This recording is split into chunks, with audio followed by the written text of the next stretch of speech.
αν ήμουν ελεύθερος. Θα κολυμπούσα στη θάλασσα ώρες ατέλειωτες μέχρι να κουραστώ τόσο πολύ που να με αφήσουν οι δυνάμεις μου. Θα έμπαινα σε ένα τρένο και θα πήγαινα να συναντήσω την οικογένειά μου. Να τους κρατήσω επιτέλους στην αγκαλιά μου.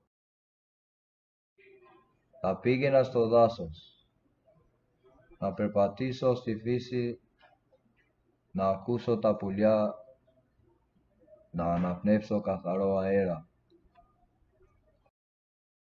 Θα έβγαινα μια βόλτα, να δω το ηλιοβασίλεμα στην πόλη. Θα πήγαινα στο σπίτι μου, στην οικογένειά μου, στους ανθρώπους που είναι ολόκληρος ο κόσμος μου. Θα ταξίδευα με μια βαρκούλα,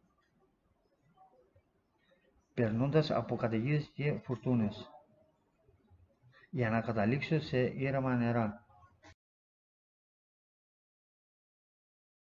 Όσο έχω δίπλα μου ανθρώπους και μπορώ να σκέφτομαι, να αισθάνομαι και να ονειρεύομαι. Όπου κι αν είμαι, ό,τι κι αν κάνω. Είμαι ελεύθερος.